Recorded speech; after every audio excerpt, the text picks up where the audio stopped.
All right, let's dive into something called the confidence paradox. It's this really fascinating idea that what we think signals confidence might actually be doing the complete opposite.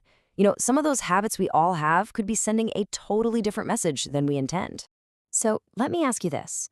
What if all that effort you're putting in to look confident is actually making you seem, well, the opposite? All those detailed explanations rattling off your accomplishments, what if it's all backfiring? It's a pretty wild thought, right? But it's exactly what we're going to get into. And this leads us right into what you could call the confidence illusion. It's this myth that so many of us buy into about what strength and real self belief actually look like. We're kind of taught from day one that we have to prove ourselves, right? We're taught to list our achievements and justify every choice we make. The thinking is if you have all the reasons lined up, you look strong, you look self assured. But is that really true? And that very way of thinking leads us straight into something called the proving your worth trap. It's a super subtle but really powerful pattern that a lot of us can fall into without even noticing. So let's break that down. Okay, so here's the key thing. This isn't a one-time thing. It's a pattern. It's that constant nagging feeling that you need to explain yourself, to list your accomplishments just to feel valid. It's like your decisions can't just stand on their own. They always need a backstory, a defense, so other people, and maybe even you, will accept them. And this stuff shows up everywhere, right? Like, have you ever found yourself giving this huge, long-winded explanation for why you have to say no to something simple? Or maybe you've caught yourself dropping your credentials into a conversation where they didn't really fit just because? Yeah, those are perfect examples of this trap in action. So this isn't just about how we feel inside. It's about the signal it sends out to the world.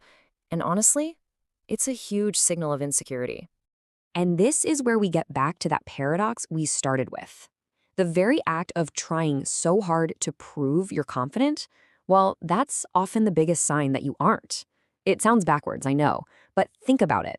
If you're constantly presenting evidence for your worth, you're basically telling everyone that your worth is up for debate. What this really signals, deep down, is a lack of internal self-belief. It's like you're telling the world and yourself, hey, my value isn't a given. It depends on what I do, what I achieve, what you think of me. You're looking for that validation from everyone else because, well, you're not quite getting it from inside. Okay, so if that's the trap, how do we get out of it? What's the alternative? It's all about this really powerful mindset shift from proving to just being. It's about adopting the mindset of enough. Just look at the contrast here. The trap mindset says, my worth has to be proven. And that leads to all that explaining and justifying. But the truly confident mindset, it says, my worth is just there. It's inherent. And the behavior that comes from that is so much simpler. You just act. You state things. You exist. No defense needed. And this right here, this is probably the most important takeaway of this whole thing. Seriously, confident people simply assume they are enough without needing to show proof. It's their default setting. And this isn't about being arrogant, not at all. It's this quiet, solid, internal feeling of being complete. Their value just isn't up for debate, so why would they need to present evidence for it? I love this analogy. Think about gravity. You don't walk around all day trying to prove gravity exists, do you? No, you just assume it's there and live your life. Truly confident people do the exact same thing with their own self-worth. It's a fact, not something they have to prove to you every 5 minutes. Okay, so the big question is, how do we actually do this? How do we stop proving and start just being? Let's get into some practical steps. It really boils down to two things. First, you've got to recognize it. Just start noticing when you get that little urge to over-explain or justify yourself. No judgment, just awareness. And second, you make a conscious choice. Right in that moment, you ask yourself, okay, what if I just decided I was enough right now? How would I handle this differently? Because that's the real goal here. It's not about becoming a better debater for your own worth. It's about realizing you don't need to enter the debate in the first place. The true shift is from a state of proving your worth to simply being.